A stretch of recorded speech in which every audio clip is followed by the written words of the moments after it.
Hi అండి, అందరికీ నమస్కారం. ఏజెడ్ హోమ్ ఫుడ్స్‌కి స్వాగతం. అందరూ బాగున్నారు కదా! నేను కూడా బాగున్నానండి. ఇవాళ సండే కదా! సండే అంటే ఇంక చెప్పాలండి, ప్రతి ఇంట్లో గుమగుమలాడవలసిందే.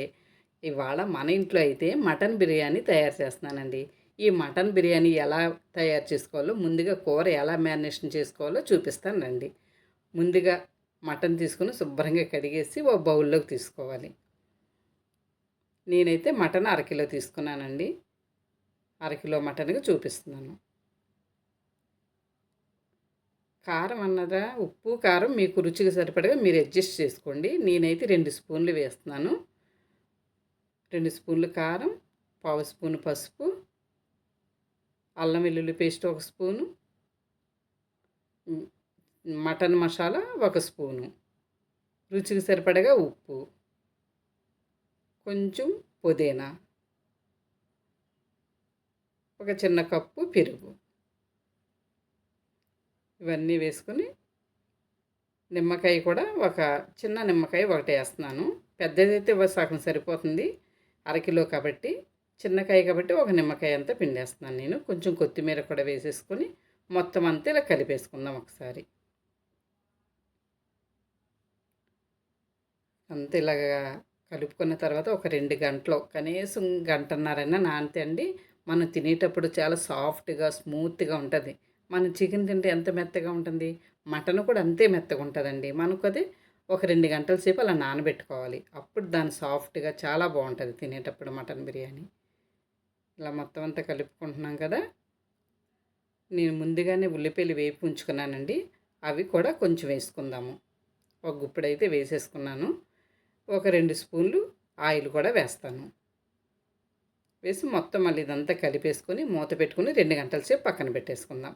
2 గంటల తర్వాత ముందుగా బియ్యం నానబెట్టేసుకున్నాను. బియ్యం నానబెట్టి ఒక అరగంట పైన అయిందండి.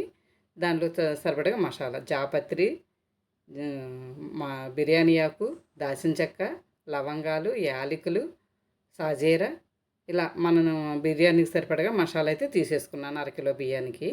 ఎసరు పెట్టేసానండి. బియ్యం ఉడికించుకోవాలి కదా! దమ్ము కాబట్టి బియ్యం విడిగా ఉడకబెట్టాలి కాబట్టి ఎసరు మరుగుతుంది. ఈ పక్కన కూర కూడా 2 గంటలయింది కాబట్టి ఇది కూడా కొంచెం సిమ్‌లో పెట్టి ఉడికిస్తూ ఉంటాను. ఎందుకంటే మటన్ కాబట్టి ముందుగా కొంచెం ఉడికించుకుంటే ఇంకా స్మూత్‌గా ఉంటుంది. చెప్పాను కదా! చేసే విధానంలో అంత స్మూత్‌దనం వస్తదని. ఇప్పుడు 2 స్పూన్లు ఏమో ఆయిల్ వేసాను.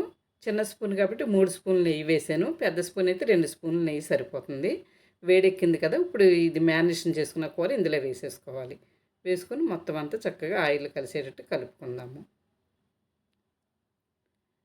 ఇందులో ఒక స్పూన్ ధనియాల పొడి, పావు స్పూన్ జీలకర్ర పొడి కూడా వేసాను. ఇందాకే వేయాలి. నేనప్పుడు ధనియాలు వేపానండి. వేడిగా ఉందని మిక్సీ పట్టలేదు. అందుకని ఇప్పుడు కలుపుతున్నాను. మీకు రెడీగా ఉంటే గనక మనం మ్యారినేషన్ చేసేటప్పుడే జీలకర్ర పొడి, ధనియాల పొడి కూడా అప్పుడే వేసేసుకోవచ్చు. ఇలా మొత్తం అంతా ఇలా కలిపేసుకొని ఇదైతే మూత పెట్టేసుకుందాము. చక్కగా ఉడుకుతుంది కదా! అలా సిమ్‌లో ఉడికిస్తాను. ఇంకా మెత్తగా ఉడుకుతది ముక్క. ఈలోపు ఎసర నీళ్ళు వేడెక్కినాయేమో చూసుకుందాం.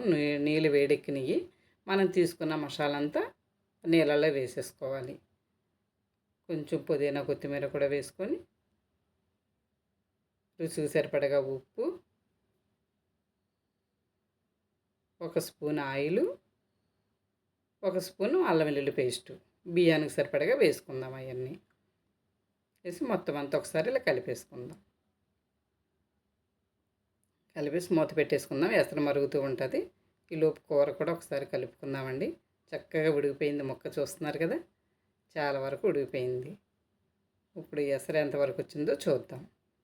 ఎసరు కూడా మరగడానికి రెడీగా ఉంది. మరిగిపోతుంది. చాలా ఈజీ అండి. మ్యారినేషన్ అయిపోయిందంటే అన్నీ టకటక అయిపోద్ది మనకి. ఎసరైతే చక్కగా మరిగిపోతుంది. మనం ముందుగా నానబెట్టి ఉంచుకున్నాం కదా అరకిలో బియ్యం, అవైతే శుభ్రంగా కడిగేసుకొని ఇందులో వేసేసుకుందాం. వేసుకొని 75% ఉడికే వరకు చక్కగా ఉడికించుకోవాలి. 100కి 75% వరకు ఉడికిపోవాలి రైసు. ఉడికిపోయింది నాకైతే చాలా వరకు. కూర కూడా చాలా చక్కగా ఉడికిపోయిందండి. 2 పచ్చిమిరపకాయలు వేసి ఒకసారి కలిపేసుకుందాం. కలిపేసుకొని సమానంగా పరిచేసి కూరంతా గిన్నె అంతటికి చక్కగా పరుచుకోవాలి. అదిగోండి చూస్తున్నారు కదా ముక్క చాలా వరకు ఉడికిపోయింది మనకి. ఇంకా దమ్మయిందనుకో ఇంకా చక్కగా సాఫ్ట్‌గా అయిపోద్ది ముక్క. చాలా టేస్ట్‌గా వస్తది. ఇప్పుడు అన్నం అంతా 75% ఉడికిపోయింది కదా! ఆ రైస్ తీసుకొచ్చి ఇందులో వేసేయాలి. ఇలా మొత్తం అంతా ఇందులో వేసుకోవడమే.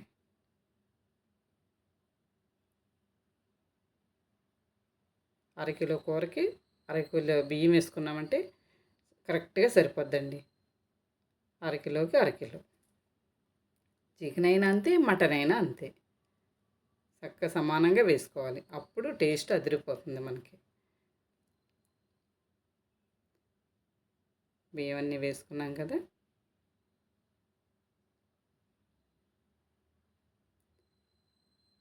ఇప్పుడు దీంట్లో మనం ముందుగానే నేను వేపిన ఉల్లిపాయలు కొన్ని తీసుంచుకున్నాను. ఎసర కాగేటప్పుడు కొద్దిగా ఎసర కూడా తీసుంచుకున్నానండి. ఎందుకంటే రైస్‌లో కొంచెం వేస్తే ఇంకేమైనా గట్టిగా ముక్క ఉన్న రైస్ ఉన్న చక్కగా కరెక్ట్‌గా సరిపోద్ది మనకి. అలానే ఎక్కువ కాదు చిన్న గ్లాసుడు తీసుకొని వేసుకుంటే సరిపోతాయి.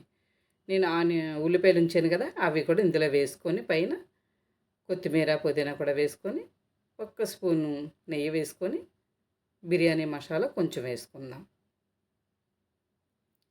మీకు కుంకుమ పువ్వు ఉందనుకోండి ముందుగానే కొంచెం పాలల్లో నానబెట్టుకొని అది వేసుకోవచ్చు. లేని వాళ్ళు ఇష్టమైన వాళ్ళు ఫుడ్ కలర్ ఉంటే అది కూడా కొంచెం వేసుకోవచ్చు. కానీ నేను మన ఇంట్లోకే కదా అలాంటిది ఏమీ వేయట్లేదండి. నాకంటే కుంకుమ పువ్వు ఉంటే వేసేదాన్ని దగ్గరలో లేదు కాబట్టి ఇలా అయితే సింపుల్‌గా చేసేస్తున్నాను. వేసి ప్లేట్ మూత పెట్టేసి దాని మీద బరువు పెట్టుకున్నాం అనుకోండి. అంతే చక్కగా చూసారా ఎంత కరెక్ట్‌గా వచ్చేసిందో. రైస్ చూస్తున్నారు కదా ఎంత విడిగా పొడి పొడిలాడుతూ ఉందో. కరెక్ట్‌గా అయిపోయిందండి. ఇప్పుడైతే ప్లేట్‌లోకి తీసేసుకుందాం. గుమగుమలాడే మటన్ బిర్యానీ రెడీ. దానికి ఒక ఉల్లిపాయ పెట్టుకొని, నిమ్మకాయ పెట్టుకొని తినండి. సూపర్‌గా ఉంటుంది. అంతేనండి. ఎంత ఈజీయో కదా మటన్ బిర్యానీ చేసుకోవడం. మీరు కూడా ఒక్కసారి ట్రై చేయండి ఇలాగ. ట్రై చేసి మీకెలా వచ్చిందో నాకైతే కామెంట్ బాక్స్‌లో తెలపండి. మన ఛానల్‌ని లైక్ చేయండి, షేర్ చేయండి, సబ్స్క్రైబ్ అవ్వండి. మర్చిపోకుండా లైక్, షేర్, సబ్స్క్రైబ్. మరొక వీడియోతో మళ్ళీ కలుస్తా. ఇప్పుడైతే గుమగుమలాడే బిర్యానీ అయితే భోంచేసేస్తామండి. టైం మాకు 2 అయిపోయింది. భోజనానికైతే రెడీ అయిపోతున్నాం. ఆహా! ఏమి రుచి అంతా మైమరచి చాలా బాగా వచ్చిందండి బిర్యానీ. సూపర్.